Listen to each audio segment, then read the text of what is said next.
Please join me in welcoming Colin as our 2017 commencement speaker.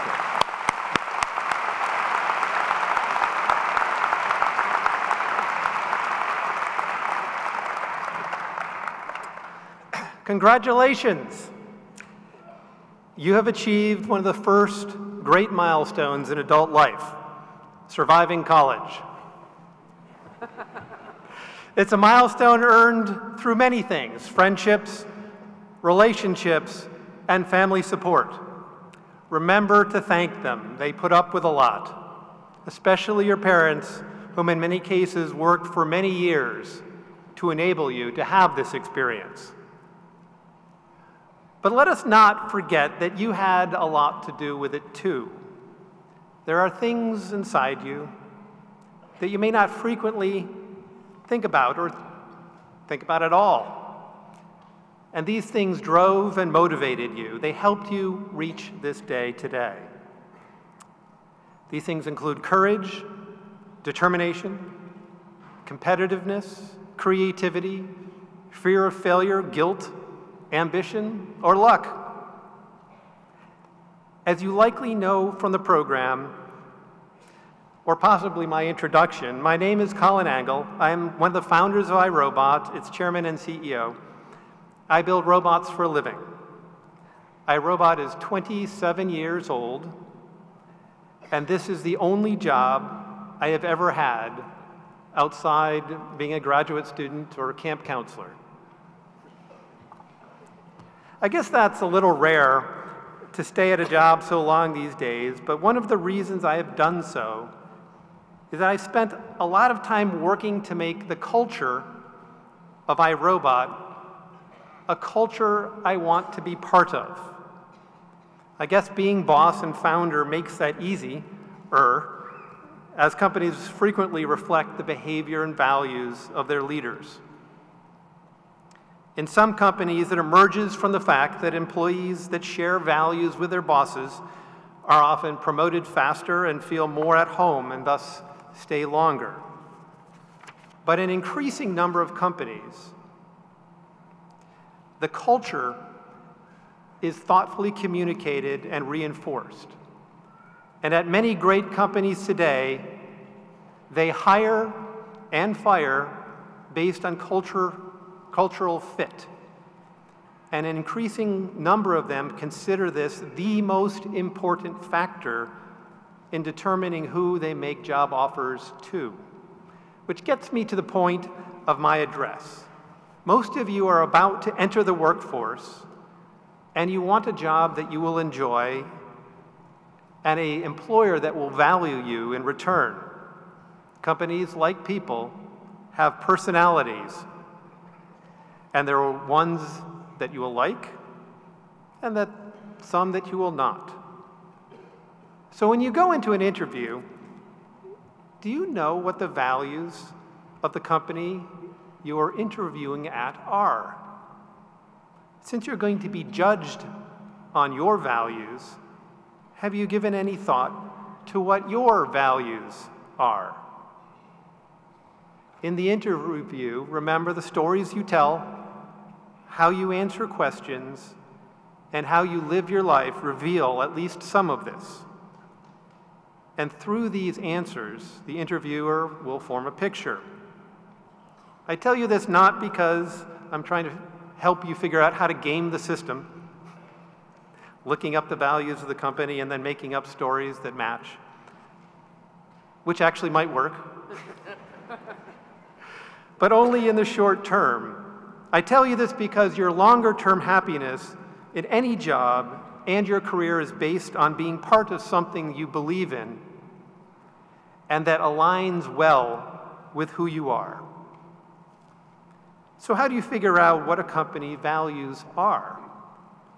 Most all companies have official sets of values, believe it or not, that are created during strategic offsites of the leadership teams. This is a good start. If a company has put real work into it, then it might actually be true. When reading these things, you will have to judge for yourself. Ask if these values you're reading seem core, things that strike you as words that uniquely define the company, that give you insight in how that company might have succeeded or continue to succeed. If they sound like motherhood, trust, honesty, things that all companies should have, but say little to the secret sauce that has allowed the company to rise above others, they're probably just that. The more of the former, the more likely you're actually learning about the company that you might join. And with this as a starting point, you can talk to your interviewer about the company's values, or if you can get to some from some of that company's employees. The cool thing is that you'll know the truth after hearing the stories from a few different employees. There'll be common themes that will come out with actual passion. Harder to figure out unless the company or interviewer tells you explicitly are the company's aspirational values. These are the values that do not come naturally from the leadership team, but have been identified as priorities key to grow within the company. The company believes it will be more successful if it has them. These are things like be more customer-centric, act more globally, operate more frugally. If you can learn what these are, great. If they match up well with you, you could very rapidly have a job with this company because they're looking for people who embody these concepts. At iRobot, our core values are mission-driven and builder. We are on a mission to create robots that actually help people. And we cherish not just the inventors and the innovators, but the manufacturers, the marketers, the truck drivers that are required to make a new idea come to life and find its way into customers' hand. We celebrate builders in our company. At iRobot, a new robot idea doesn't count unless it's real. We like to say demos are for entertainment. We build robots that do real work. One event that happened a number of years ago that sort of speaks to the result of these values is when a tidal wave hit Fukushima in Japan and severely damaged one of the reactors. A few months prior to that event, we were at a trade show in Asia where we were showing off some robots, and some members of the Japanese Defense Force came by and saw what we were doing. Immediately after this tragedy, we got a call from the Japanese Defense Force who said, if you were thinking about sending some robots to help us in Japan, we would accept them. After about 3.5 seconds of deliberation, I donated $500,000 of robots to Japan. I had lines out the door of engineers volunteering to go over with the robots to go help train the Tokyo Electric Power Company individuals to operate these robots, because my only rule was you're not allowed to go within, I think it was 60 miles of the reactor. We narrowed the list down to 6 employees. About 18 hours later, the robots had been tested, packaged, put on a truck, and sent over to Japan. We flew out our employees. We set up a training center in an old warehouse outside of the exclusion zone, created obstacle courses, and put TEPCO employees through robot boot camp and turned them into skilled robot operators. And shortly thereafter, those robots went into the reactors. What they did was creating radiation maps. The reactor building was devastated by the explosion and tidal wave, and there were areas of the reactor that were so radioactive they would kill you instantly.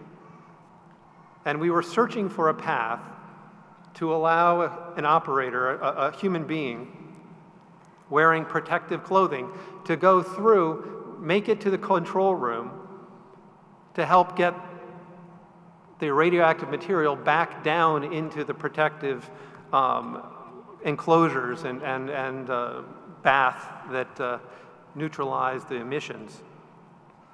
And we were able to find a path. And if you can imagine what happened next would be some incredibly courageous Japanese employees running in, following our route, made it to the control room, worked for about 3 or 4 minutes, left, and were done. They had received their lifetime dose of radiation and would retire. As a result of this work, we were able to successfully shut down this reactor and stop a true meltdown from happening, for which we're very proud. And it was also interesting that in the world of robots, and this wasn't so long ago, and robots and nuclear power plants have been talked about for many, many years, and there's been many, many demonstrations. Our robots were the only robots in the world that were able to go into this reactor for over 18 months. Because we were builders, we are builders, and it doesn't count unless it's real. So, my last topic carries this theme forward. If employers care about this stuff, and they do, then have you thought about what your core values are? And perhaps what your aspirational values are? Likely not a lot. Typically, when we're asked about values, we go to religion or nationality, and those are great and important starting points. They're very elaborate systems, and they're also very broad and general because they need to make room for many kinds of different people. They often tend toward motherhood-style notions, not because that's bad, it's incredibly critical, but these are not necessarily the things that define you and make you special. They are merely the foundation upon which you are built. A good test, if you're thinking about what are my values beyond that foundation, is to ask yourself, am I one of the best that I know of at embodying this idea? If not, it's probably foundation and less about you. This is not a quick process. If you're interested in taking this up, write some things down, try them on, and as you go through a few weeks, do you see things manifest themselves as you make choices or interact with people? If you do, you're probably onto something. As far as this concept of aspirational values go, this requires more work, and frighteningly, this is work you can't do by yourself. You actually have to talk to other people. Because these values are aspirational, it means they don't come naturally to you. You're likely to hear good ones when you get real feedback, and these can be the ones you don't really want to hear. But you do get to pick which of these values you take on, because they are yours. And from this exercise, you may decide that you value things like innovation over optimization, loyalty over logic, team more than personal achievement. You may need to have beauty in what you do, or human interaction, or a lack of human interaction. And maybe there are some things you decide to work on. For me, I found my core values less by introspection, but by brute force. People I would spend time with would use words over and over to describe me. Sometimes they were being flattering. Other times they were certainly not intending to flatter. But whenever these descriptions came, I would feel, yep, that's me. I am a hopeless optimist. I believe that pessimism is the easy way out. Solutions exist, we just need to find and take them on.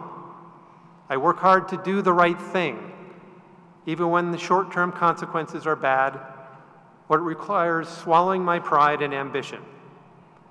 And knowing this about myself, I was able to build a company I love, have a wonderful wife and family I love, and I'm grateful that this family mostly tolerates me, even when they lose me for an afternoon, as I build elaborate sandcastles with functioning waterworks on the beach while they look on, wondering whether I will ever grow up. I can't help but build. It's how I find deep satisfaction in life. Robots and companies are just some of the coolest things I've found to build thus far. So good luck in the journey you are about to embark on. Get to know yourself. It will make the journey richer and happier. Congratulations. Enjoy the day.